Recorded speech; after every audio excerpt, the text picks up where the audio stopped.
Hey guys, and welcome to another episode of the Kashif Booth podcast. If you're new here, each week I sit down with a guest and we discuss their career so far, the highs, the lows, and what's next for them. Today's guest is Josh King. He is a writer and director. Welcome to the show, Josh.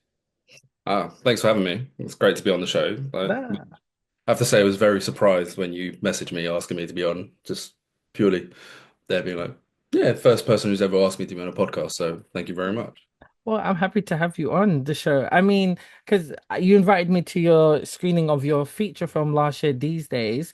And as I've been like recording season four, you were one of the people who I wanted to talk to about that because making a short film is one thing, but then making a feature film is a whole different ball game. And I thoroughly enjoyed These Days. So, I wanted to just talk to you about that and how your journey is and where you started. And what's funny is that I cannot remember when or how we met. I literally cannot. Do you? So I think we met through a friend of my ex, Okay. and because I think we met through a group that she started when she was at the mutual friend, Okay. at the collab, I believe, that she Oh, started. okay. Was Collab. that like the collab? Like, is that Yeah, CO-LAB? That. yeah. Oh, okay. Right, right, right. Okay. I met on that group, and then I had friends within the industry who had like recommended me when I was still Hmm. trying to make it as an actor to get in touch with you regarding your work and like the web series that you'd been doing. Okay. I started following you from there, and just like I was Hmm. really interested in the web series and how you were doing it. And then Hmm. like when it came to inviting people for these days, I was just like, oh yeah, I'll just reach out to him. I was reaching out to various different people, and like Right. you were just delightful in saying in agreeing to come, and like it was delightful to see you in person again. Mhm. Yeah, honestly, I don't remember any of that. But because I know we've been following each other and you didn't look unfamiliar to me, but then Hmm. I've been racking my brain since we met again last year to be like, wait, how did we meet again? Because like I remember meeting a lot of people during COVID time. Was it COVID time? Was it that No, this time? was before COVID, so this was like 2017, 2018. So Oh, we're going way back. yeah, Okay. we're going So wow, way, okay, way fine. back. So like I knew people Uh-huh. like she's doing really well for herself, Mhm. Cassie, and good for doing really, really well for herself, and people Mhm. like Siddhartha, Mhm. that were there. So then I think you had just done like I think maybe like you were coming up to like the second season of your the web series because your web series is about like the couple, isn't it? Yeah. Well, there's quite a few, but Yeah. the second season was about like two friends. So that was called Nate and Jamie, the two Yes. guys. Yeah. So okay, so it was around that time. Okay, fine, fine. Okay, that makes more sense. That was so long ago though. That was like Because I remember, 2018. yeah, I remember Mhm. one of the clips I got sent was there's the guy I found it I still laugh about it actually it's quite Mhm. funny. There's the guy getting married, and then Mhm. there's and then somebody else is coming to the ceremony, and he's because they're like he's trying to interrupt the wedding, and Yes. you've got the guy's mate is just there tucking into the buffet. Yes. Yeah. Yeah. Yeah. Yeah. Yeah. Yeah. He's tucking into the buffet, and then he's Mhm. like, and I think the groom just comes up to him and be like, yeah, who are you? Like he's like, nah, yeah, you know what, like I'm just here to support my mate, he's trying to get the bride back. Yes. Yes. And then Yes. like the mate just he's and then he just like runs through going, no, runs through the church going, no. Yes, yes, yes. Yes, yes, yes, yes. That is, yeah, a lot of people love the episode. And like what I did with that, like I knew I couldn't like fill that whole church with like a bunch of extras and like make it be like, like when the officiant says like, whoever wants to Any object or object. whatever. I was like, I don't have the budget for that. So what I strategically did was I said, okay, they're going to go before the wedding starts. So it's like when people are just arriving, so he wants to kind of like win her back Mm, before going through the whole ceremony thing. So yeah, so that's yeah. what I kind of did. So yeah, that was a fun episode, not only to write but also to shoot as well. And the actor, his name's Samuel Williams. It's very good working with actors sometimes where you can like set things up for them and Mm, allow improv for them to kind of like take what you've written to a whole nother level. Like he followed the beats correctly, but because he's such a great comedic actor, he just took it to another level. Mm, And there's no way anybody who was directing that or me writing that, because I didn't direct that episode, but I wrote it. mm, And only I knew that he'd be able to do that. And it's nice when you can write characters and scenes with actors in mind or know what they can do because you know they can kind of take it to where you want it to be or even where you've not even thought it would be, you know? And so, yeah. yeah, actually, I should watch that again. Have not watched it in a very long time. Yeah, Yeah, yeah. I'm sure we'll get into that later, but Hmm. that's absolutely kind of the way that I like to work as well, because it's there Hmm. going, right, so I've written this in a particular voice and I like I've written it with a certain rhythm, certain style, but then like when the actor's getting it and they're reading it, it's there going, well, and you're there going like, Hmm. yeah, I've heard it in a certain way in my head, but it's not suiting that actor. It's Yeah. not suiting it, and it doesn't feel like they would naturally say it, and Hmm. it's bringing them out of how it should be in the scene and the emotion of the scene. And for me, the emotion of the scene is always the most important thing, and like there. So uh, that is just being. I always find it's just being open to being able to Hmm. them going, okay, well, I wouldn't. I don't know if I would say this, like say it like this. Could I try it Yeah. like this? And it's just they're gonna. Hmm. Especially, it's a collaborative process, so you Yeah. don't want to be like Hmm. Napoleon or anything like that on set. So No, I agree. I'm always very open to improv from actors or and suggestions to a point. To a point because because some actors they'll be trying to take over and it's like, no, this is my story and I know what I want to tell. yeah, no, I fully Yeah, agree. so I've had good and bad points of that, like where it's like I'm open to improv, I'm open to suggestion, especially because you're the one saying it and delivering the lines, and if it doesn't make sense to you Mm, or the sentence doesn't make sense or whatever, I'm open to hearing that, especially when you do like table reads and you hear it out loud.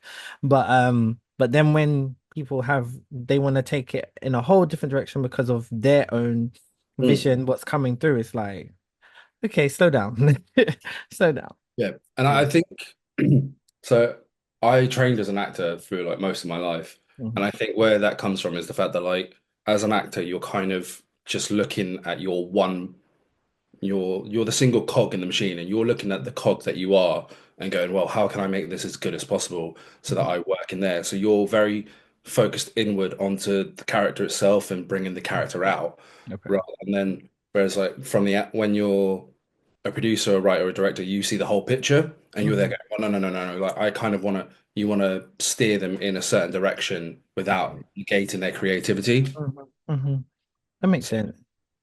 so it's kind of one of those things being like you need to be open to the improv and open to their understanding, but it's also you kind Mhm. of need to go, okay, well, kind of need to let them play it out sometimes and let it fail to go, Mhm. see, this is why it needs to be like this because it's this way. Yeah. Yeah, and that's fair. I feel like that's a fair thing to do as well.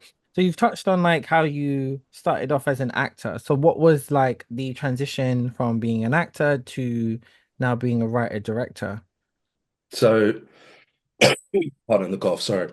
Um, So I started when I was very young, as having to go way back now, because I'm 31, nearly 32.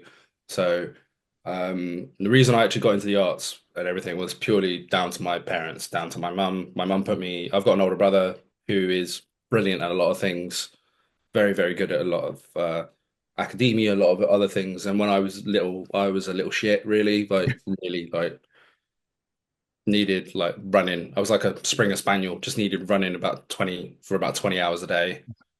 And there, so my mum put me into a lot of like a lot of tennis, a lot of football, a lot of things, and then she just put me into acting and drama and like drama theatre camps for a week, just so that I could do something that my brother didn't do.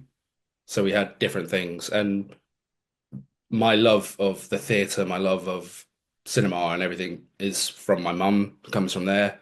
So that started. So that was when I was really young, and I started at Questers in Ealing because I'm originally from Ealing. So, and then started at Questers on like weekends and holidays, and then I did Sylvia Young's. up until still a youngster at school on weekends and holidays up until I was about 11.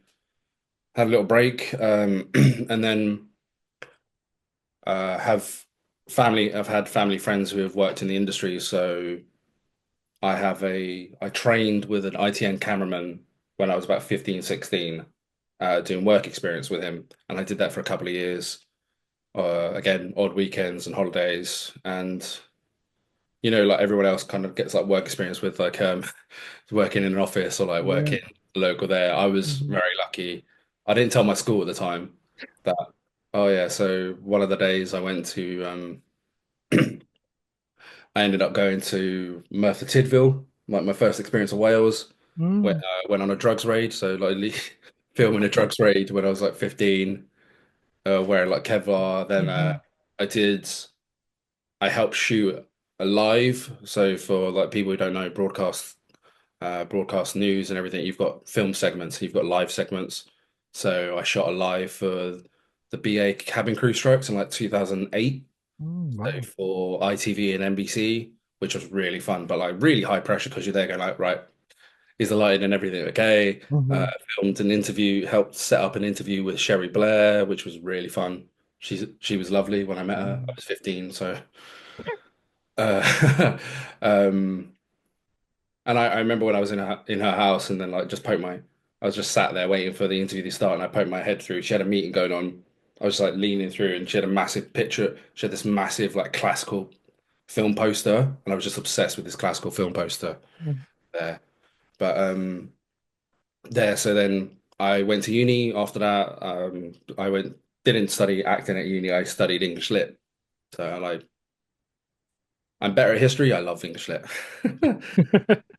Um, I'm then after graduating from Swansea, I then went and trained at an independent drama school in London called the Bridge Theatre Training Company, and I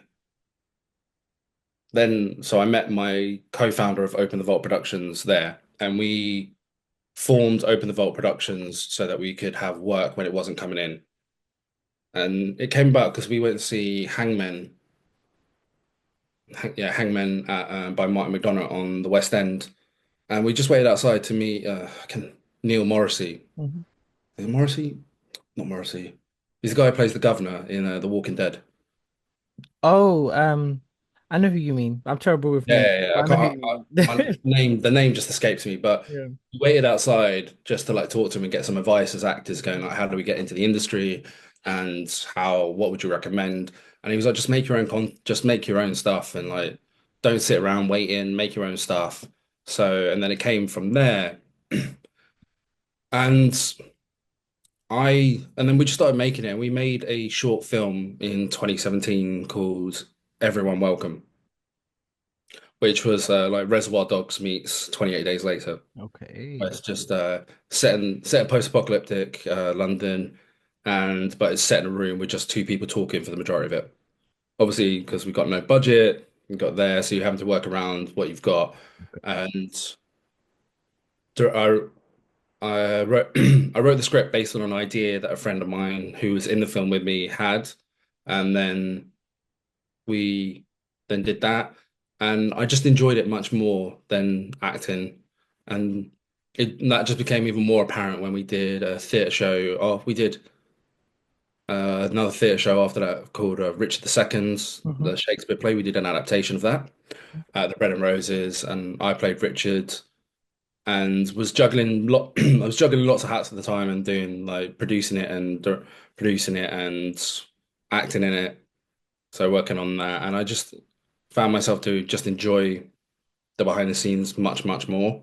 And then going there and very much that it's probably quite maybe a bit of a vanity thing that being like as an actor, you're very much how you are and who you are and how you look is very much the product you're selling. Whereas I very much prefer the product I've made to be Mhm. what I'm telling Mhm. and being able to have the voice through that than Mhm. being myself and maybe just being able to not hide behind that. So Mm. Love that. I love hearing people's journey. I always say this, I sound like a broken record for all my listeners, but it's always so good to hear people's journey from like how they entered the industry and where they are currently. And Yep. that's really good. So would you ever, I know you've preferred being behind the camera now, but would you ever like act in any of your projects again? Like, like Quentin Tarantino does little cameos. Would you ever do like little things like that? Because I think, didn't you do it in these days, or am I thinking No, something? no, no, no, no. I am there in these days, Yes, but I again, knew. it's literally as an extra and out of Mhm. necessity because we didn't have a lot of money or cast. Yeah, yeah, yeah. Yeah, so very much skeleton crew with these days. As independent filmmakers, we reach that point where it's like, I cannot do another short film. Like, I need to do a feature, and there's stories in your head that you want to like tell Mm. in a different format. You want to do it long form, and people always think, okay, I'm going to do this short film because it's a proof of concept for a feature film. That short film to feature film pipeline very rarely happens. So you might as well just make the damn feature film, So, And then um, there's only like two that I can think of mhm. recently that really had that. Like I think Yeah. Whiplash started as a short film, Yes, I'm sure and then that's right. Yeah. and then Yeah. you had Femme, the British film, started as a short film. Yes, yes, yeah. And like not being I loved the short film. I thought the short film was Hmm. so good. Hmm. I'm not saying that like the feature isn't good. Like the feature is Hmm. brilliant. It's just like having watched the short film, I was just like, Hmm. this is fucking shit hot. Like this is Hmm. so good. And it's a story and a way in the story I've not seen before. And I was there being like, and I think maybe having seen the short film, I knew like Hmm. what was gonna happen in the Yeah. future. I was like, Yeah. Yeah. being like, and I like Nathan Stewart Hmm. is fucking incredible. George Mackay is brilliant in the feature, Hmm. and I highly recommend going to watch it just because it's a really great film and Hmm. it's a beautifully shot film and it's like quite a lovely, it's quite a well, it's not quite, it's a very morally grey story, and I quite like morally grey stories. Hmm. And Femme, I think it's Puppet Essadou, isn't it? Like, Yeah. is in the, Hmm. I just don't want to offend, I don't want to offend anybody by saying his name incorrectly, but No, like, you said it correctly. You said it oh, fantastic. correctly. Yeah. Yeah, no, he's just absolutely incredible in the short, and like, he's just insane as an actor, and I'd Mhm. like, be there going, like, I would love to work with him, just being Yeah. like, just a fucking brilliant actor. Mhm, Like, mhm, mhm. Definitely, definitely. And I think sometimes like seeing other like filmmakers achieve that, it inspires you to want to do that. But then it's like getting funding is long, okay? And if your short film doesn't blow up in a certain way, then it's harder for you to get in. And even if it does blow up in a certain way and wins all the awards you could think imaginable, that really doesn't mean that it still will get made, So it's like a catch 22. no, I no, mean, no, you're mhm, 100% right there. Like, it's not mhm, even, and I've had to learn this, especially with like these days and like when the West being like that. mhm, Just because if your film doesn't do well getting into mhm. festivals, it doesn't mean it's a bad film. No. It doesn't mean that it's not there. It's Mhm, just like it's a programming thing that like the yeah. guy, you have to be very aware that they're getting like 30, 40,000 films Mhm, and they've got a programming that they're doing. mhm. And if you, Yeah. it may be that your short film may be too long Hmm. there. Like we had that with when the West Star shot the film was like 16 minutes. And like, Mm, yeah, like there were people being like, we really love it, but like because of the time, we can't program it. yeah. Yeah. Hmm. And it's there going like, there's a kick in the teeth, but it's there Hmm. going like, do you know what? And I think the thing that we miss as creatives is there being like, it is a business. Even the film festivals, they are businesses. So Yep. they need to maximize their profits at the same Hmm. time. And we kind of, it's a horrible thing to learn, but like, I think as as a producer at the in the same time, it's a thing that I would highly recommend like young creatives going out there and making their own stuff, being like kind of know the business. If you're going to be a director, you kind of need to know the business because you've got to be able to Yeah. sell. You've got to really be able to sell yourself. And Hmm. I'm not the best at social media. I hold my hands up going like I'm very much more of a self-deprecating person than like Yeah. self-promoting. Mm. So a lot of my stuff online would be like taking the piss out of myself. So or raging against the machine of like political injustices I see on Twitter because I'm Mhm. a keyboard warrior. No, I mean, I get that. I had to lean into it. That's the only way Mm. I knew how to get to where I wanted to be. Yeah, absolutely. I think for me, I always tell the story. in 2016, for some reason, I decided to Google myself. When I Googled myself, I saw that everything came up, like all on me. I was like, oh, wow. So I then strategically made the decision so that when people Google me, they see what I want them to see. Yeah. And I was like, okay, cool. And then me doing that, my career changed because people were Googling me. And then I was told numerous times, oh, this is how you got the job. I Googled you. When I worked with Idris Elba, he told me like point blank, oh, yeah, I Googled you and I saw all the work you do. And that's why I wanted to work with you. I was like, oh, okay. Like, so it really is. So it's like you have to kind of lean into it. I post everything and share everything because that's how I get work. Yeah, You have to, absolutely. and you have to, I know you don't want to, but that's why I create two separate types of social media. I have like my personal page and then my brand page so Mm. that you see everything what I want you to see. But then people want to follow my personal page instead. So I'm like, oh, damn. Okay, so then I have to post on there too. So it's like it becomes a catch-22, but I'm still able to post on my personal page what I want to post, Yeah, yeah, 100%. as well. So it's that as well. But you've still been able to lean into that because for these days to be, what is it, like 90-minute film? Was it 90 or 80 something minutes? I It's can't remember. 84. Yeah, 84 minutes. And it's set in like one location and I think only in like a park as well, right? Yeah, so you've got Yeah. so you've got the external So maybe it opens on okay. the external as Yeah, well. so you open on Sam, played by Mm-hmm. Christian Morica, kind of walking along drunk in the morning Mm-hmm. after the heavy night that is his birthday. Mm-hmm. And then and that's kind of just the framing device for everything going on. And and we kind of came up with that, leaning into discussing the film. We Mm-hmm. came up with that framing device because we were there going like, well, the film, if you tell it in a linear narrative, really, really fucking sags. Like it really sagged in the middle. It just got like, and Mm-hmm. I'm fully there going like, do you know what?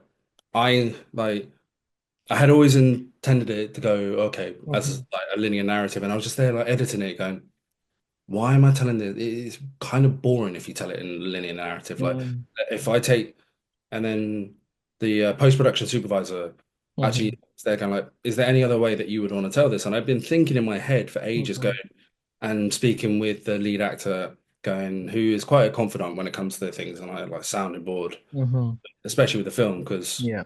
we're there, and I was just there going, it's really kind of been done. It's kind of dull to tell it that way. Like if Mm-hmm.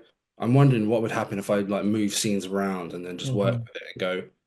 And we just went, well, actually, that's how it works. Because it Mm-hmm. like, if you're Mm-hmm. trying to remember a night out, Yeah. you don't remember it in a linear. You don't remember it going point A to point B to Nah, point, not in chronological order at all. No. no, especially if you're drinking like that. Yeah. You're getting flashbacks 2 days Yeah, later, like, oh shit, did I do that? Like, like that's what happens. So you yeah. get flashbacks 5 years later, just being, oh, Mm-hmm. oh no. Exactly. And that's what I loved. I love non-linear narratives, like really do. I'd love to tell a story non-linear. I think sometimes that's the most powerful way of storytelling because it makes a film instantly more interesting, And you can, and that's the thing, you took the plot of these days and made it more interesting and more engaging by doing that. And that's the great thing about the post-production team because they challenge you in a way to kind of like make you think outside of the box. And this is why I always say that editors and the post team are underrated because Oh I yeah, always say that's their weight in that gold. is a form of directing. It's a form Oh of yeah, directing 100%. because yeah, you didn't go into it like that, but they really helped you envision and be like, look, this isn't working that way. Let's think of something else. And look what happened, you know?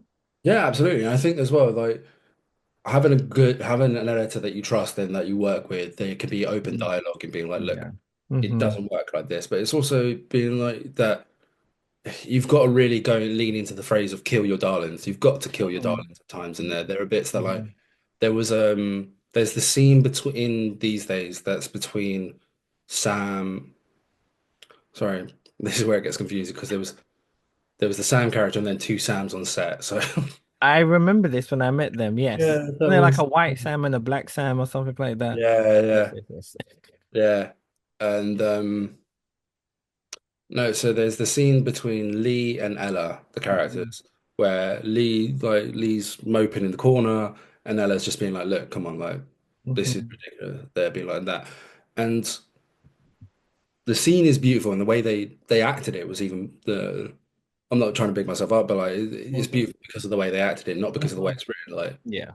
it's beautiful because they were just brilliant in it. And it's Hmm. there being like, okay, so it's just too long. Like it just kills the momentum of the film, and you're like there, and she ends up repeating herself about four times in there, and it Mm, goes, you can repeat yourself once, maybe twice, four times, you're just flogging a dead horse with like okay. that. Hmm.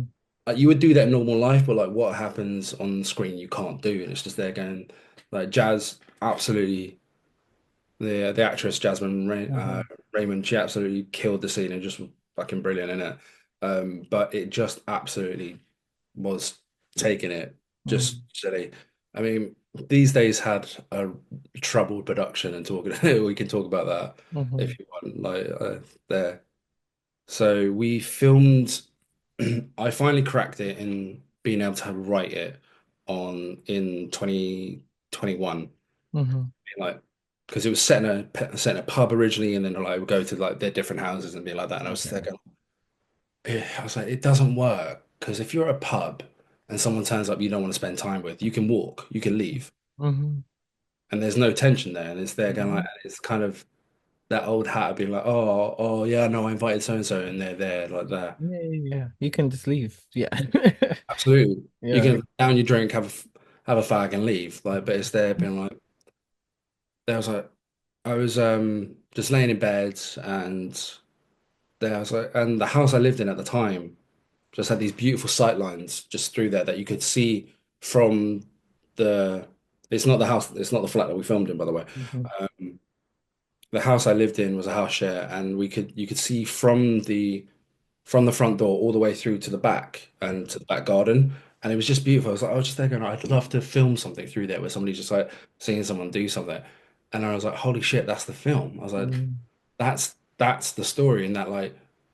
Neither of them, they're both there for Sam, so neither of them want to make a scene. Originally, neither of them want to make a scene, and they don't want to upset the apple cart because it's not about them Hmm. there, and everyone's kind of there for Sam, and they kind of have to swallow their pride for their mate. So, and that's where the film came from. Then we did that film in 2021 originally, with a different cast in that like two different, three roles were different. Hmm. But when it came to the editing, the original editor broke the hard drive. What? I've never heard that in my life. What do you mean you broke No, the I didn't hard break it. drive? No, we had an editor. No, that's what I mean. Like I would have said that to him. Like, what do you mean you broke the hard drive? How is that possible? Yeah, so we were asking them to edit it, and we were gonna work. We were working with them, and they just kept delaying and delaying and that. And I was like, all right, cool. This has got to the point now where I just want the hard drive back, and I'll get someone else to Mhm. do Yeah, yeah. it. So I get it back, and it's got a data recovery sticker on it. Wow. Yeah, and at the time, like, so originally at the time we had another hard drive. We were waiting for them to. We were waiting for. They were going to take the hard drive away, transfer it all over. And again, lesson learned, should have done it myself. Mm. Transfer the hard drive, transfer the data onto their Mhm. own, onto a different hard drive, and then work from there. Work from the new hard drive, and then send the original back. That never happened, so they just kept working on the original. Oh wow. Okay. Yeah. So then we lost, as a result of the data recovery, we then had to send it off again to try and get the data back. We lost 90% of the film. Wow. Yeah. So Wow. these days was that was a kick in the teeth, but again, Hmm. a good thing. And then I was like, so after that, I went away. I was going to go and work with NIFA, National Youth Film Academy. Thank fuck I didn't work with them. I stepped away. They were, Hmm. again, I could get into another hour conversation with them, but yeah. they're like the people who work like the people I met through NIFA, they're great and everything, and I'm going to work with a Mhm. couple of NIFA people on some short upcoming short films that we've got in the pipeline and some films and Mhm. everything there. But I I wrote a short and then was going to direct it, and then just a lot was going wrong behind the scenes, and I just stepped away and I went, no, like Okay. I can't do this. Like it's my name, my reputation. Mm. Like That's always very important. You have to think about that always. yeah, absolutely. And it's there going like, especially in this industry, you've only really got your name. Hmm. Hmm. So I stepped away from that and just went, okay, cool. So and then I went, all right, cool. If I'm going to make a film, I might as well revisit these days and remake it. Okay. And like, thank God I did that because in stepped like and got a producer in, an associate producer, and she was absolutely incredible. She got the whole crew, got everything, and managed to get Mm. everything sorted. Like Elena O'Grady, absolutely brilliant person, like fantastic to work with, insanely hardworking there.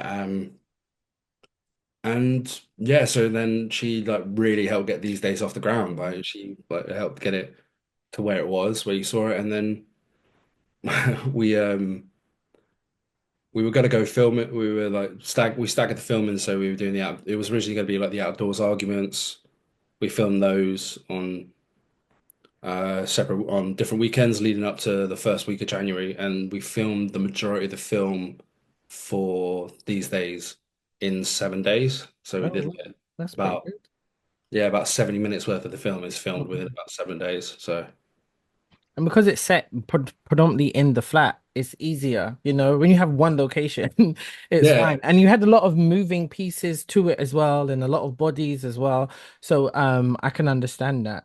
And one thing I really did like is just that how the themes of the film, like where did those come from? Because sorry guys, spoiler alerts, but we'll we'll that's fine. we'll That's let fine. you Don't know. worry. We'll let you know where you can find these days to watch it. But like I was so really intrigued with like the how the friendship group kind of broke down, and like the relationship between, I can't remember the characters' names, but like how they were up and down, and um what was it, like they had broken up and then he was quite controlling and abusive and whatever. So it's like, where did those themes kind of come from, and why did you make them also um gay as well? Why did you make that Uh, so like that? Mm-hmm. so you have Jamie and Lee, and Mm-hmm. Lee is gay, Jamie is not. Mm-hmm. So Jamie was very much that. It was like he was Bi, but not really like. not even that. It was more that Oh. he was just like he just fell in love with the person. Okay, so more So, so like pansexual, I guess. yeah, Mm-hmm. yeah, and there he fell in love with Lee, and like Lee was like they pitched a future together and everything, and it was kind of Hmm. like that. So the originally like the characters were nondescript really when they started off, which is why they've got like really unisex names. So Hmm. like they've all got names that could be going from male or Hmm. female. So they were never really set in stone until Right. the actors came in, and then we changed certain things so it suited the actors who came in. And Okay. Mm-hmm. so the only character that was really like set in stone at the start was actually no, sorry, no character was set in stone at the start. Mm-hmm. Mm-hmm. I wrote the script and then I sent it off to Chris, and I just went, right, I'd love to work with you again. Which character do you want to play? Oh wow. Okay. And he just went, I'd love to play Sam. Mm-hmm. And then I started tailoring the character of Sam to Mm-hmm. suit him more. Okay. And Mm-hmm. then and I and then I did the same with like Josh A. Sorry, you called him Josh A. His name's Josh Arawola. Like I'm Mm-hmm. yeah, that was confusing on the set as well. There was three Joshes. Uh so again, and I started like maneuvering the character around Taylor because then I was like he was the only actor that I went, I really want him to play a certain character. Like I'd love him to play Taylor because it's kind of against the sort of character I'd seen him play when we trained together. Okay. So myself, Chris, and Josh had trained together as actors, and Gareth had trained together as well. We'd all trained together, and it was kind of one of those things, just being like, I just wanted to do work with my friends, like which is Mm-hmm. there, and so Taylor was the only character that was theirs, and then. Um, the guy who played Jamie was Josh's cousin, Sam, and he auditioned. Sam Mhm. had a bio. He auditioned, and then you had Sam Barrett who auditioned as well. Okay. And that, and Mm. we like just maneuver things around to like sort them. That, but like the first time round, we found that like the dynamic worked best when it was all guys because it was just there being like, okay, the dynamic just works well between these guys, and then we brought them back in minus the original actor, which was a shame because we wanted him, but like Sam Barrett killed it when it came in. Mhm. But as you're saying, around the same time as we started doing it the first time around, like there was like a kind of friendship group that I was in that I just started to like feel a bit fractured from, and I just went, okay, well, it's kind of separate, kind of like moving away, and like the pieces are just kind of moving away, Mhm. and they're going like that, and then I'd had this idea about like things just moving apart and like growing older and like moving away from each other, Mhm. and I was representing When the West is Done with You with at Berlin via computer. Mhm. Unfortunately, never actually been to Berlin. It's a shame. Um, and I was just talking with people, and like, a lot of people were there going like, it's very apt for them, and like they were saying, it's very apt. They went across there, and I was like, okay, cool. So that's the main theme, and being like there. And I think one of the major themes for me is things for me is that every character has kind of has a different theme. Mhm. Got like Sam's character has kind of got like this nostalgia that he's holding on to this idea that they were when they of what they were and they weren't. And I kind of think that was there's a part of me in every single character. Mhm. I think that was probably me at bits, and then Jamie and Lee was more about how like a toxic relationship from both Mhm. sides. Mhm. And I didn't want to paint, and I hope it does, comes across in that. And like I didn't want to paint that like toxic relationships are because you have one side that's toxic. It's like I think like sometimes toxic relationships can be fed in by both sides, that both Yeah. people can be Mhm. like you can love someone and it's just not right. Yeah. Yeah. Mhm. And love is a beautiful and a horrible thing because like it makes you so vulnerable and Mhm. it brings out the worst in you as Mhm. well. Mhm. Yeah. And I like what you said because it seems like you pulled from your inspirations a lot to tell that story, and it comes across in the film. And I found it very relatable because I feel like everyone can relate to it. And that's a buzzword what everyone says all the time, like, oh, it's so relatable. But it was because like you could see how, you could see how all the characters align and where things go wrong and how people are just perfectly imperfect. Do you get what I mean? And it's like nobody really who was in that film, I felt were at fault. It's just that like you're human and you make mistakes and you outgrow each other. And sometimes trying to hold on to nostalgia and what was in the past isn't the best thing sometimes, and it's okay to just move on. It's okay. And I liked that overall message with it, and to me, that's what I said. I've thoroughly enjoyed the film, thoroughly enjoyed it. Thank you. And like I said, the non-linear aspect of it really made it stand out, and it was easy to follow because, and I think for general audiences, they'll be able to do that. Some they won't be able to. But I feel like depending on the story as well, like some people who watch like Pulp Fiction or Reservoir Dogs and stuff, they're like, what? They don't understand. But these Yeah, days yeah. you can follow it because of the subject matter and the themes as well. And I like that you shared how long it took for you to do it as well. And it was self-funded as well. What was the budget? Because I Uh, always like to ask that. What was the budget? I mean, the budget kept like changing because things kept changing. So like, originally the budget was about hmm the overall cost was about 20 grand. Okay, not bad, not bad, not Yeah. bad at all, not bad at all. I Yeah. mean, honestly, congrats again for doing it. And it's so good hearing how you made it, the um the story behind it and the moving parts of it. And you definitely kind of showed and unintentionally have highlighted the importance of um hearing your script out loud, 100%. rewrites, how right until the end, even when you've wrapped filming, it can change. And that's the Oh yeah, importance no, of 100%. continuously like, and if anyone listening, like who like overthink or feel like it needs to be perfect before they get it to the edit, Even in the edit, you're changing things, you know, and I I love that. yeah, no, 100%. I would say that Hmm. you very much. I know there are people who hate saying, "Oh, I found the film in the edit room," but Hmm. there's truth in it because like Hmm. you'll be there going like, well, like you'll be like, "Oh, great, it looks great." When I watched it, when I like Hmm. well, I was on set and I was watching it, I was in the moment and everything. It's there Hmm. in the cold light of day when you're watching the rushes or dailies or however you Hmm. refer to it as. You're Hmm. there going, I don't know if that actually worked. Like Hmm. Yeah, me, been there. like watching it back. Yeah. And that's kind of the beauty as well now of like Hmm. digital cameras is that you can watch it back immediately and go, fuck, like, oh shit, there, like, Hmm.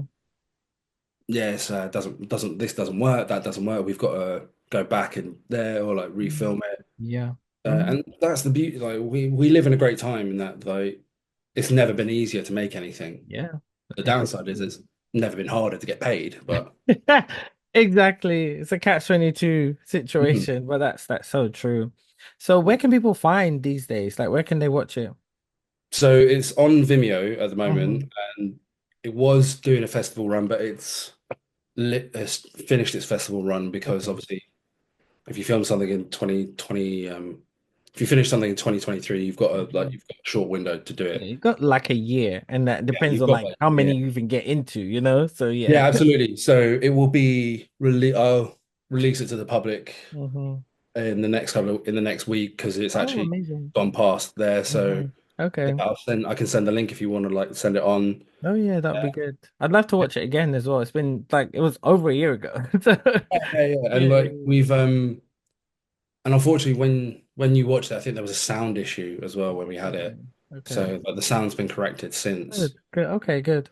Yeah, because like that yeah, I've talked a lot during this hour about how there were like issues with things. Like, I wouldn't change it. Like I wouldn't change how we Hmm. went through it because this experience and I've got funny stories to tell afterwards. I've got like Yeah, same. this Hmm.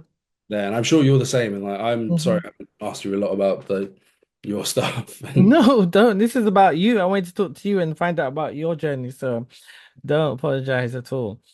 But yeah. little things you said, like when you talked about the sound issues and, realizing that you needed to have a proper crew, I found out about that very, very early into my Mhm. career. Very, like I was like 20. Like we had an actor drop out the week of filming, Oh and no. then I literally just casted any person because he fit the description. He couldn't act. He had never acted in a day of his life. And I was like, what was I thinking? This is not going to be Yeah. good. But I just was like, I had put so much work into this, and I was like, I need to get this done. Like, I don't care. I'm not gonna cancel this, you know? And even when we had filmed, when we started filming, we had actors not even been casted, people dropping. It was just a mess. And I was like very young. I was only 20, still at university, didn't have a sound guy. We were all doing it together. I was the DOP at times and I was like directing it. I was the sound, like I had like somebody with sound with me and we were like going around. Sound was terrible. Didn't know what the hell we were doing. But it was such a fun experience. I mean, it's crap, but I I don't look back at and regret it. I've still got it on my YouTube channel. I don't feel the need to delete it because that's fine. That was like 12 years ago, like, and it's fine because if I did, I'm happy I experienced that at such a young age so that when I started Although, doing my web series, I was like, I don't care what the hell the production quality is. I have my DSLR, that will be just fine. As long mm, as I have a soundy, fine. So mm, I made sure I had a sound guy. Okay. yeah, yeah, And I strategically made it that each shooting day was never a full working day. So we mm, would be done in like 4 hours, 4 to 5 hours. So I was able to always pay him a half day rate. clever. Okay. Yeah, very That's what clever. I did. That was what I did. I used to make sure that it would be in one location and we could make sure those locations look like multiple different locations. Yeah, yeah, None the no, wiser. Like I started to, because I'm a producer first, I mm, was writing with my producer hat on. So that's why I was able to cheat corners. And then as I slowly build and developed and built more connections and mm, each project, oh, look, there's more locations. And oh, look. There's Yeah, more characters, and it just built and built and built yeah, like absolutely. that. And How it's do fine to you do that. And now look, you just keep getting better. So yeah, people how need do to you embrace. personally how do you personally find that? Because I'm Mhm. when I write, I'm there being like I'm like trying to get the first draft out, and for me, Yeah. the first draft is always the hardest because it's there. But I find myself sometimes going, well, that's not feasible. It's like, all right, then like you got the conflicting brain at times because you produce because I produce as well, so I'm there being like, Yeah, yeah, right, yeah. well, no, no, Mhm. how would we fund that? And it's going, no, no, no, let's think about that after you've written it, and it's but no, you just like that, like it's constant. Mm. It's like it was like that old school tennis game in your head, just be like bouncing Yeah, between. back and forth. Yeah, yeah, yeah. For me, it was very much like I had done a lot of research about I had done a lot of research about web series and content. And I kind of also I mean, for some reason I decided to start making web series independently rather than short films. Don't know why. It's like I wanted to just put myself under immense pressure. I've done four of them now, so go figure. Um, I looked at some of my best friends have short attention spans. They have ADHD and all that. So I started to think about what's going to keep them engaged. What's going to allow people to be able to binge my show in half an hour. So when I used to Mm, promote it, I'd be like, got 20 minutes? Here's 5 episodes you can watch. That's what I used to, that was the selling point. And I would think, okay, her attention span, one of my best friends, trash. She's just gonna be, okay, I'm talking to her, and then she starts doing stuff. I'm like, hello, focus, focus, focus. Okay, come back. Okay. And she's like, oh, sorry. Yeah. And like that's what I had to learn to do.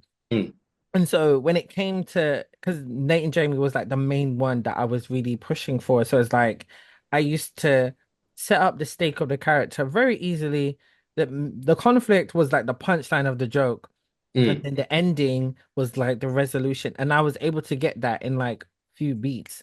The longest episode that was in Nate and Jamie was like season one. In season one, it was the longest episode was like what, 12 minutes? Other than that, they were all 5, 6 minutes or mm. 7, 8 minutes. Like they never got any longer than that, and people were able to just do it. So they binged it Which in is a like 20 skill. minutes and it'd be done. And that was It's an it. And absolute skill to tell a Mhm. cohesive story in that. And like Yeah. I absolutely give massive props to that because like you Mhm. tell such a it's a continuation story and Mhm. like it doesn't feel like there's jumps in it with your web series. Whereas like there's Mhm. some web series I've seen where it just feels like it goes like you've got like Mhm. stop start Yeah, sometimes yeah, yeah. and you've got Mhm. almost feels like there's an episode missing or something like that. Whereas like yours very much there and the Mhm. stories always feel self-contained at the same time. So Mhm. they always feel Mhm. quite nice, but they lead into each other, which is really lovely. Thank you. But that was the plan because I knew how I did the beat outline. I knew what I Mm, wanted this season, the first season specifically to be. I knew exactly what I wanted it to be from beginning to end. And the funny thing is that I fell into doing a web series. The pilot episode was literally just supposed to be a comedy sketch. But then when it came out, loads of people were like, no, it can't I end want to like see that. more. I I want to want to see see more. more. And I was like, Yeah. well, a light bulb went off in my head. And so like I remember it was like over Christmas in 2016, I just kind of mapped out everything and then wrote everything out and made a few more changes to it towards the like when we was getting closer to finishing like the season finale. And the thing is, I made it so succinct. Like I said, it was all shot in one day. All shot in one day.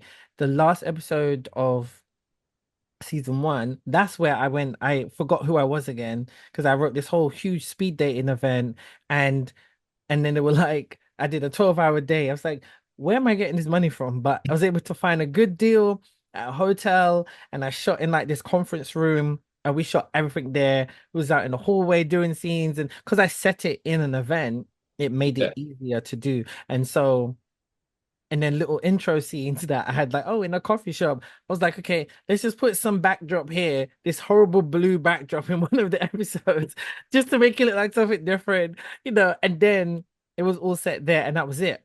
And I always say to people like, don't worry about the production value because that's whatever. People know it's indie, it's whatever as long as the story's good, that's fine. And that's what, like I said to you, these days the story's great.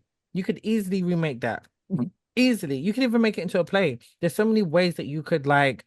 turn it, continue to develop it because the story's there. Story's there. I told you this when I watched it. Thoroughly enjoyed it. So strong, you know, and it's such a milestone, and you should be so proud that you've done that Thank because you. Thank you for a making me feature. feel. I've not done a feature film. I desperately want to do one, Oh, but I'm I, like, and I'm searching for my story mm, to do it, I you know? think when it came to the Yeah. feature, it's probably a bit arrogant and went, okay, well, right, well, I've done this and like, okay, hmm like, I'll go Yeah. and make a feature now. So I've done enough shorts and I'll go and make a feature. Yeah, be like, Which is so fair though. I know so many. Like there's a guy called Dwayne Comma Roberts.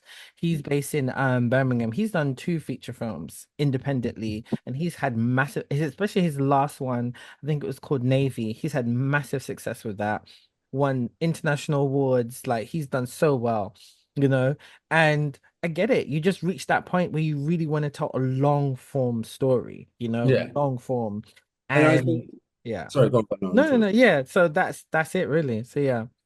I think as well, like, I think the slight difference that I have is that it's more like the length of something is dictated by for me by the story, like the story that I'm trying to Okay. tell. Mm-hmm. Right? So like there's the next piece I've got lined up is a short film, but it's because the piece is a short film. Like Mm-hmm. it's it's almost like a two-hander, and it's about our perceptions of ourselves in relationships. Oh, okay. Mm. So it's about a guy and his girlfriend. They go. This is kind of based off my own life. This one because the guy and a girl go to an allotment, and as they're coming home, they get locked out of the car, Oh no. and Mm. the majority of it's about the argument, and then like them retelling the argument Oh, to I like that. the Okay. different party, Yeah, yeah, yeah. and being like, and obviously, and it's very like heavy, going to Mm. get on its feet soon, I hope, Mm-hmm. and very heavy about the rhythm of the argument and that, and Mm-hmm. being like, and and it's very much about what they are saying and what they're not saying at the same time. So like a Mm-hmm. big influence on that is someone like Annie Baker. Mm-hmm. I mean, I love theatre and I love playwrights, so like I read got quite a big stack of playwrights. Mm-hmm. So like Annie Baker, Abby Morgan, Simon Mm-hmm. Stevens, Okay. lots of writing and things like that. And Mm-hmm. I mean, I love Greta Gerwig as a writer. She's Oh just yeah. Amazing. Mm-hmm. Mm-hmm. fantastic writer, fantastic director, Mm-hmm. and for that sort of like there, and for that sort of argumentative sort of writing, very Mm-hmm. much in that like kind of Mm-hmm. the way Right. she weaves things is just beautiful. Mm-hmm. Noah Baumbach is another one who's great as well. Mm-hmm. So like Definitely. like I said, like they were big influences on Mm-hmm. these days, Okay. and just big influences on the way I write as well. Like Yeah. I can't, Yeah. and I think the biggest thing as well that I would say about myself is just like and anybody who listens to this who like I don't know if I'm going to inspire anybody. If I do, Jesus Christ, Everyone Jesus. can understand and relate to your journey as a filmmaker. That's what the purpose of this show is. It's I not actually for listened to one of your podcasts uh-huh. earlier. Sorry to interrupt. Sorry. Yeah. No, I listened to one of your podcasts the Mhm. other day. I was like hearing you say that you worked at Sainsbury's in like the online Mhm. department. Yeah, Mhm. I used to do that as well. Like See? 2018 there, hmm and like my biggest advice when it comes to like people who are creative and things like that is like I used to work those shitty jobs. I used to work those shitty jobs, and it's kind of a catch-22. You're told when you train you've got to work those shitty jobs because you can drop them at a drop of a hat. hmm You really can't because you've got to pay all your bills and hmm you've got to structure your life around like working and then trying to audition and everything. I've Exactly. oddly enough found more time in like an office in like your sort of office job and like the creative being able to like more finance. I know like some people be like, oh, financial security is a bit there, but like when you're when I lived in London, like, I'm not in London anymore. hmm When I lived in London, having to pay my rent was the number one concern. Even Yeah. trying to get a job and like trying to get an acting job and everything and being hmm like, that was my number one concern. Yeah. Yeah. So like that kind of financial security that you get there kind of alleviates that pressure, I feel. And then you can then go, okay, cool. Like if I can get financially secure, then I can go and work on other things. And like the industry that we work in, you look at so many people who are doing really well now, and you go, well, how have they done it? It's like, well, they've got a financial security backing, knowing that they can fail. Yeah. It's like so many of us who work those shitty jobs don't have that. No, exactly. And we work those shitty jobs because like we feel the need that we can drop them when we can, but like it's kind of a myth perpetuated by the industry that you've got to work those shitty jobs. No, value yourself and like Mm-hmm. value yourself and value you what you can bring. Mm-hmm. I remember I I worked at the National Theatre and I was 0 hours contract before I do the job that I do now that pays the bills on a day-to-day basis Mm-hmm. so that I can be creative. Um, that like I broke my hand. I broke my hand playing football, and because it was quite a manual job, they were like, "No, you can't. Like, we can't have you in." So I went from earning like 1,000, like nearly 2 grand a month, Mm-hmm. being on like 90 quid a week. Wow. Yeah, I Mm-hmm. was working. I'd be working like 60 hours a week on London living wage. So I was like Mm-hmm. doing that, and Yeah. then because I was 0 hours, I wasn't entitled to anything. I was like statutory sick pay. So Yeah, I understand. And when you book days off, you're not getting paid. Yeah, I've done those as well. And I think because of how slow the industry has been this year, it has, and not even just this year, last year as well. I've kind of pushed myself to spread my wings more, and like they've heard me say this on my season so far, like, multiple streams of income is the way to go. And I've had to get part-time work to get by. I've been doing freelance work and then independent stuff, and then learning different roles within the industry so I can pick up that, like, oh, let me be a first AD, let me do this, let me do that, because I have to, or I've dipped my toe into theater to understand that more, because we kind of have to do that, and more people need to tap into that, oh yeah, and we no, don't want to do the crap little jobs, but we need something what is going to be sustainable for us to pay the bills, And I say this, and I said this recently, and I've been saying it all the time.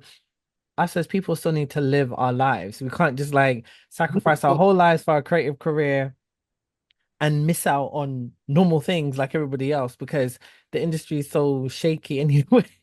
So yeah. you can't do that. So yeah. I mean, there's been a great TV show on HBO at the moment, and it's great if you like kind of have worked in the industry and kind of know the jokes and Mm, everything.